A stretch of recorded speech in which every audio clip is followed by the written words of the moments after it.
Today's LinkedIn Live session.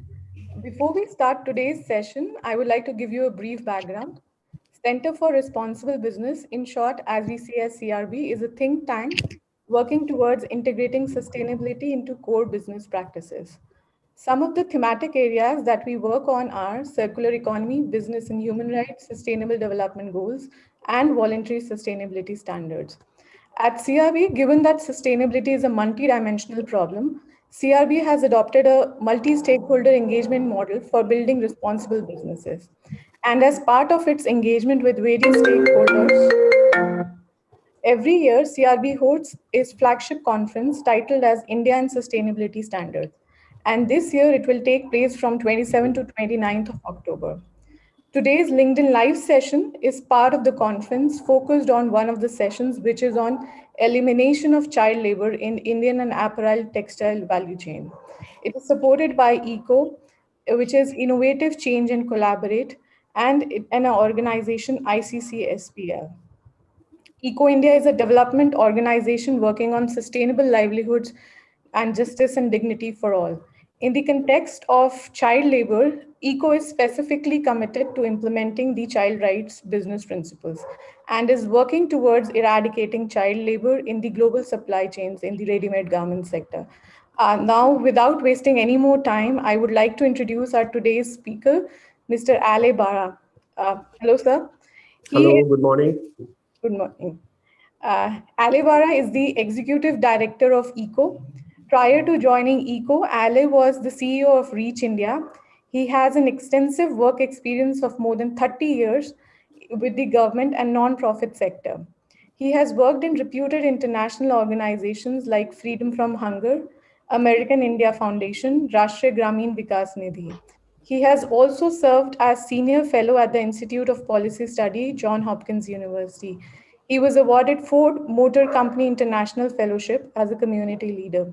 He currently serves as a board member in various not-for-profit organizations. Thank you for joining in, Ali, and we are delighted to have you with us. Uh, Now, without wasting and moving forward, Ms. Bara, would you like to tell us more about the organization and the kind of work you do? Okay, good morning and thank you, Asima, for having me for this session.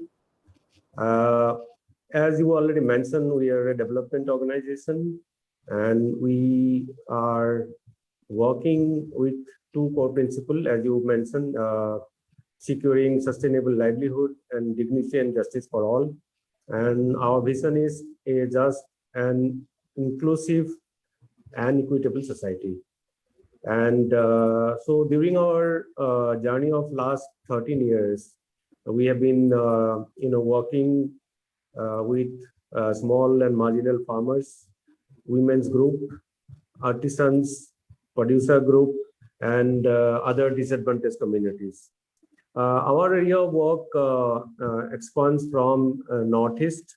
We have a very strong foothold in Assam, Nagaland, Mizoram, Meghalaya, and few other northeastern states. But we also work in states like Bihar, Orissa, Rajasthan, and National Capital Region. So primarily our work focuses on, as I mentioned, creating sustainable livelihood.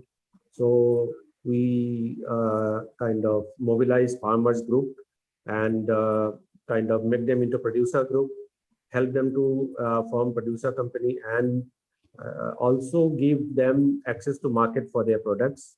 We also work in promoting entrepreneurship development and specifically village entrepreneurship and agri-entrepreneurship. Assam and Northeast being more agrarian, there is an opportunity for small and village entrepreneurs to now add value to agriculture, because so far they have been only engaged in cultivation and production. So now time has come that young people or young generation also engages in value addition, and they become more agri entrepreneur rather than only cultivator. So in that direction, we are also promoting village entrepreneurs, let it be in input supply for farmers, or transportation, logistic, and also market. In terms of our other programs, we have been also working in Bihar, Rajasthan, and Delhi on eliminating child labor with a coalition. So that is something that I will elaborate later on. And in terms of our work, we work with multi-stakeholders. We work with government very closely. We work with private sector. We work with academic institutions, and also we work with civil society organizations at large.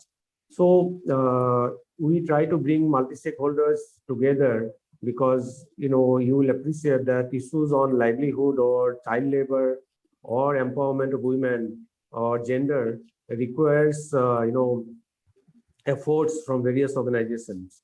So we always try to bring in organizations who have expertise, domain expertise and experience, and try to kind of leverage those expertise for creating better impact. And that is how, as you mentioned earlier, even though ECO's full form, ECO is actually ECO and ICCPL is an associate organization, it's our belief that we should be more innovative. So it's not a full form of ECO. ECO is actually one word. So we call ourselves innovative. We would like to be engaged, and we have been engaged in innovative thinking. We feel that there is always better to collaborate with other organizations so that you can bring the required and desired change in the society. So that's very briefly about our organization and what we do. Okay. Thank you, Valley, for that. Moving forward, I mean, what I see is that you're working on the ground with the farmers on sustainable livelihoods, and you're actually working at the bottom of pyramid, as we say in sustainability. And you just mentioned about your work on child labor. And so my next question to you would be that could you elaborate the interventions or initiatives taken by your organization specifically pertaining to child labor issues? Okay, and as you said that, we, while working with farmers or any stakeholders, we'd always like to be, more sustainable in our approach. And that also involves, for example, in our supply chain of the farmers, there has to not be any child labor involved. Because, usually when we talk about child or children, they should be always in the school. And even today, after 75 years of independence, I am sorry to say that we have to still work and tell that, there are children has to work for survival. That's very sorry state of affair. So we would like to create awareness amongst people, different stakeholders, that children is the age of children is to go to school, enjoy their play, enjoy their life. But unfortunately, many of the children who are from very marginal and vulnerable communities are forced to work as a child labor. So we have been working in collaboration again. As I said, it's a huge and very challenging issue in India. And so single organization or a couple of organizations or few organizations cannot address this issue. While government has brought in a lot of policies and legislation to support initiative, I think there is a need for, being more watchdog, or if you like to say that, monitor the effective implementation of those policies. So that is why we work in collaboration. And currently we are working in a project called Work No Child Business. It's called WNCB. It's a multi-country, project implemented in 6 different countries. And in India, we are kind of working in collaboration with UNICEF and Save the Children. Those 2 organizations primarily work for children rights and education and a lot of other activities. So whole idea is that we work together to see that children go to school, and the caregivers or the parents who sometimes have to force their child to work, they also have alternative livelihood. And when they kind of attain the age of 14, 15, they are given skill training or vocational training so that they can meaningfully engage themselves. So in this consortium, we have taken 3 states. One is Bihar, where we are primarily working in agriculture and informal sector. There are local partners. There are 4 NGO partners, including Save the Children, MB Foundation, Navjagriti Kendra, and Fakirana Sister Society. And they are working in 11 districts. The whole idea of this program is to see that there are no child labor by the year 2025. So in that direction, there are 3 pathways, or what we call is 3 outcomes that we're expecting. Number 1 is that all the organizations are working to see that children are empowered in terms of better quality education in the school, because the COVID has devastated the life of everybody, but it has devastated probably more to the marginalized and poorest. So children who were otherwise also probably not going to school, for a prolonged lockdown and lack of infrastructure, being the poor, they were also deprived of online education. So there is every likelihood that most of the children would go and join their parents to earn their livelihood, because for poor and marginalized, sometimes there is a kind of dilemma, life over livelihood, because if they have to live, they have to earn their livelihood. And you can imagine that what probably has happened, and we have all heard about these stories of migration and children going there. So that is the first kind of attempt to see that communities are mobilized, they are awareness is created and supported, so that children are connected to education system. Second one is government. As I said, government also plays a very important role, and they have brought various legislation and policies. So through this consortium, we would like to see that government enforce the child rights in every aspect of where it is applicable. They also monitor various workplaces to see that children are not employed by employer. And the third and very important component, I believe, when it comes to migration and children coming to urban areas for looking for jobs, private sector plays a very important role, right? Because many times, as I said, that when the parents come to urban areas or cities or metro places, they have no option but to engage, in kind of work, so that the family have to earn. And that is where they should make sure that children are at least not allowed to work. And those who are probably at the, they are entering into adolescence or youth group, they are also given decent work and not exploit them, in terms of giving wages or in terms of, working conditions.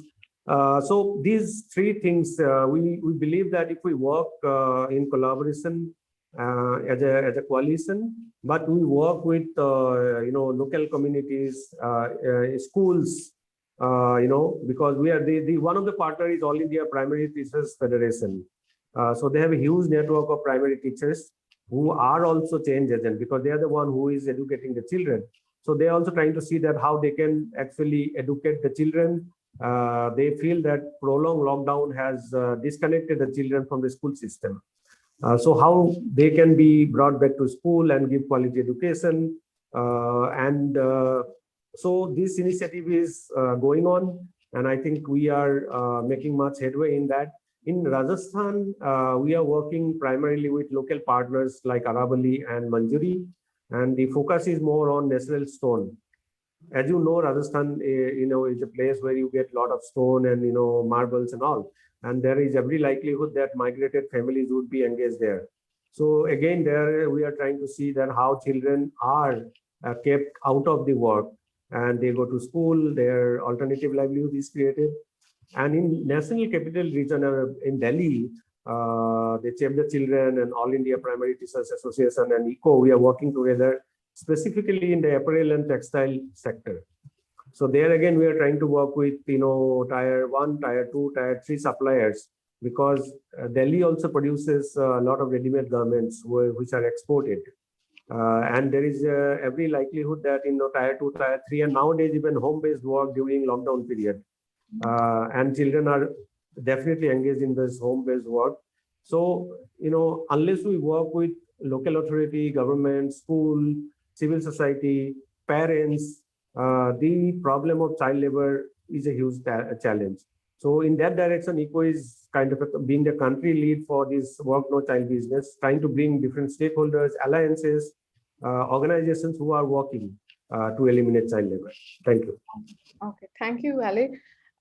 So I see that ECO and ICCSPL is working on the issue of child labor at various levels in different states. And I totally agree that for the government has established these policies, and it is the role of other civil society and other organizations to actually come together and do the actual groundwork and the implementations. Uh, so my year 2021 has been declared as the International Year for the Elimination of Child Labor. And I would like to ask you that how do you see it as an opportunity for the civil society, for the businesses to act upon it? I mean, what are your thoughts on that? Yes, I think definitely there is a lot of emphasis, and this year is definitely very important. And as I said, that COVID-19 has plunged the world into a crisis, and we never expected that, and you would notice this crisis has probably affected the vulnerable the most.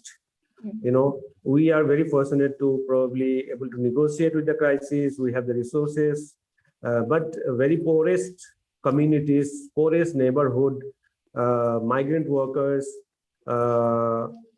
again, girl child amongst the children are very vulnerable. So there is income shocks, the prolonged lockdown, quarantine, social distancing, and other isolation measures have put the poorest, into a very, very difficult conditions.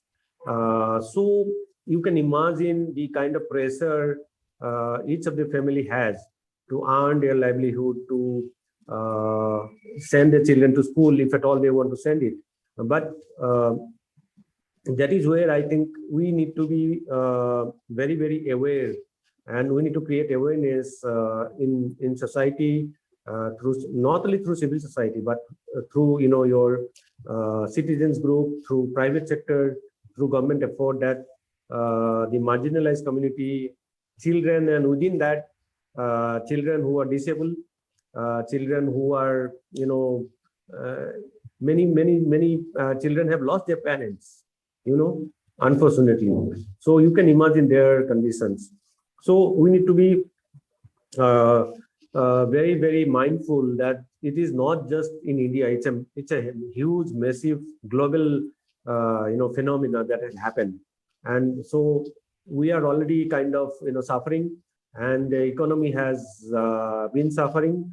And while the economy is recovering, we need to make sure that these communities who have suffered the most get an alternative livelihood.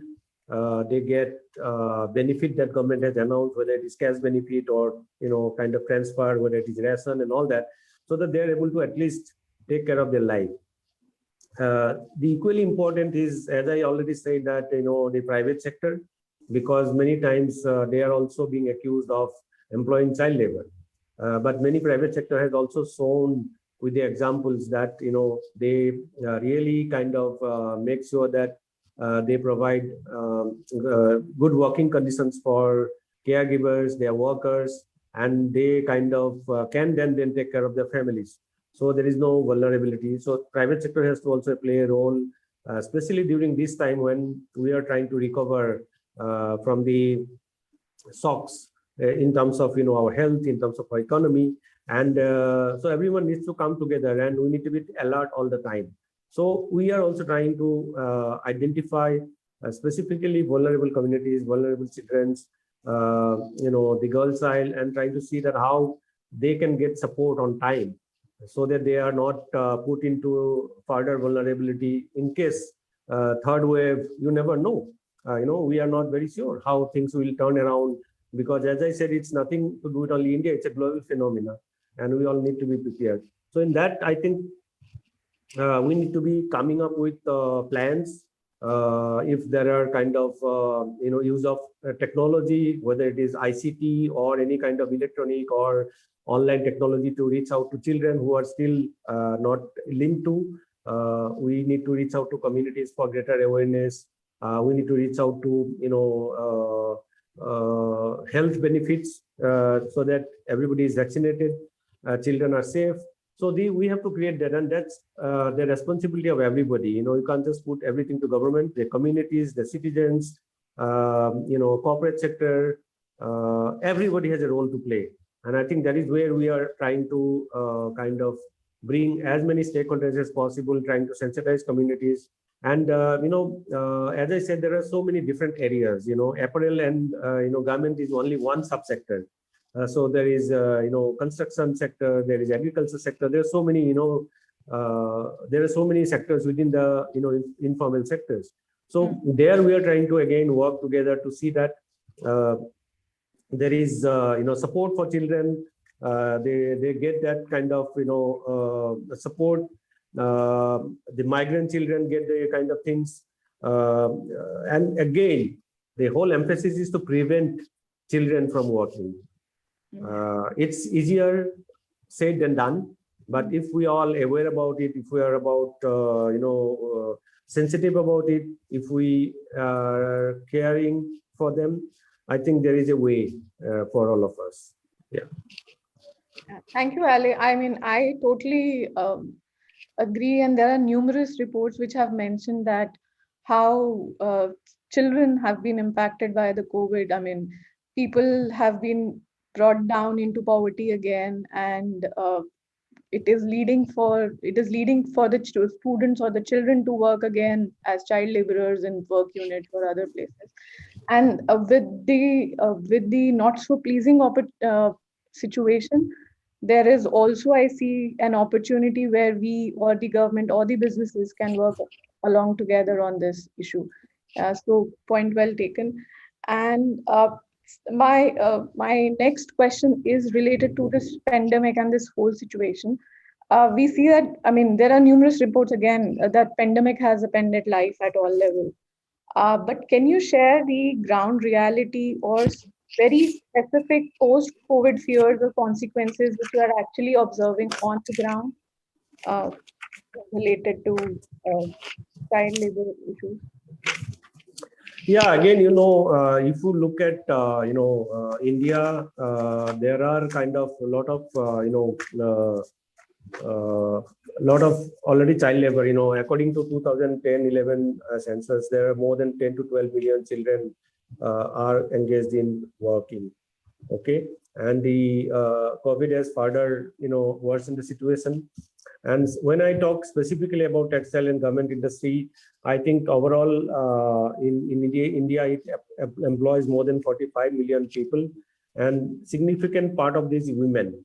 And then, when you talk about the women, they are also, we have seen that their primary role is to also take care of children. So they can't leave the children at home. So they take their children to the workplace, and somehow by knowingly or unknowingly, they also get into start working, because we do not have that kind of, social security or child protection, system. So that makes them more vulnerable. So I think in specifically, I will restrict myself to National Capital Region, and kind of information or research that we have done recently shows that yes, there are kind of good examples where many players who source product, specifically garments, they made sure that they take care of their workforce. They are not employing children. They have given them protective measures like gloves and masks to wear. The work conditions are good, but I think unfortunately, not everybody is applying that, and that is where we are also trying to work with players who, for example, tier one, what we call is that those, and specifically I'm talking about those who are importing. For example, Europe is importing a lot of garments from National Capital Region and other places in India. So we are also trying to engage in dialogue with those buyers, because the information that we receive from suppliers in Delhi, that many times they are also not very being mindful of the extra cost involved in providing these kind of health protections, because those some of the orders were pre-COVID. So they are saying that if we give you that, then there is additional cost involved in it. So now who pays for that? You see, so sometimes, the big buyers are passing on that to tier 2, tier 3, tier 4 suppliers. And you can see the result of that. Because if you have to cut corners, then obviously you are compromising with your safety, health safety, you are compromising with your working conditions, you are compromising with your wages. So that is where I think we are trying to identify those issues and trying to engage with the stakeholders and find solutions. That if some companies are able to do that, why not others? Is it only cost factor? It's also about intent. It's also about talking about child rights and business principle. So if you are doing business, then how can you do more? How can you conduct yourself more responsibly? And these are the issues I think we not only talk but bring some of the good practices or the best practices that some of the kind of private sector has probably implemented.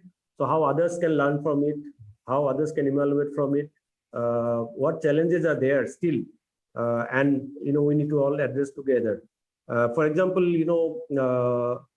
many of the migrant workers we met recently in last 3-4 months, have revealed that once they came back, probably their contract is not renewed because there is a fear that if the COVID continues, then they will not get order, and it's a kind of it's such a vicious circle, right?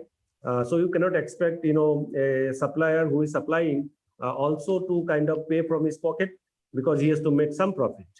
So the ripple effect goes to the last mile.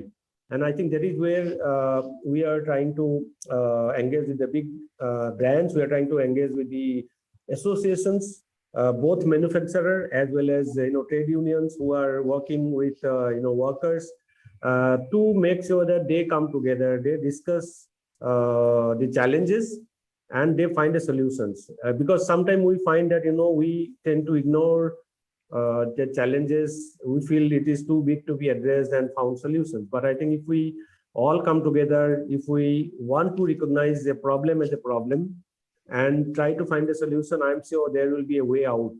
And that is the role that we as Alliance under Work for No Child Business also playing. One hand working with private sector, other way trying to also kind of influence government policies. And there has to be a win-win for everybody. And I think there are examples, there are kind of good examples that others can learn from. And we are continuously working to see that the situation that has worsened or gone from bad to worst, how there could be a correction in that. And so we are continuously working, dialoguing, we are kind of doing research. For example, we had conducted an alternative livelihood scoping study in Delhi and Bihar and Rajasthan. And again, the same thing, that many of the youth, the age group of 14 to 17, probably who were working in various formal sectors or informal sectors lost their livelihood. So what else they can do? But as you said, there is opportunity because COVID has thrown new opportunities, whether they can be a health worker, whether they can go and take up something that would also help combating the COVID, but they can also be gainfully employed. But then comes who will give them those skills, how long it will take, so there are like a kind of realignment happening. And ready-made garment sector is definitely taking a hit, but I think there is definitely a possibility and possible that, the stakeholders need to realize that if they have to do business in the long run, they have to take a good brand name. Definitely they will have to be very mindful and responsible in terms of addressing child labor issue. Yeah, right. Thank you, Ali. I totally agree with you on that. At CRB also, we use a multi-stakeholder approach. And I mean, I personally believe that every stakeholder, be it small or big, is very important and plays a critical role in developing the entire robust business or responsible business, as we say. And everybody has to play their bit to bring in the change. Also, as you just mentioned, that COVID has impacted everybody. It has impacted the businesses as well. And we are also actually seeing that because in the apparel and textile industry, because of the decrease in demand, the one who's actually impacted at the end is the workers, because there is a decrease in their salary or wages on that. So yeah, totally agree on that. And also, I mean, they are also looking forward to any tools or frameworks which can actually, or benchmarks which can be used all across, not just for one business, but for others as well. It will be helpful in building the resilience again. Uh, uh, with that, I would like to, before ending the session, I would like to ask any uh, thoughts or words of wisdom. You've been working in this field for a very long time. So, any last comments for all the viewers who are here today? Well, as I said that again, it's a kind of problem when you talk about child labor. It's a problem that we all need to contribute.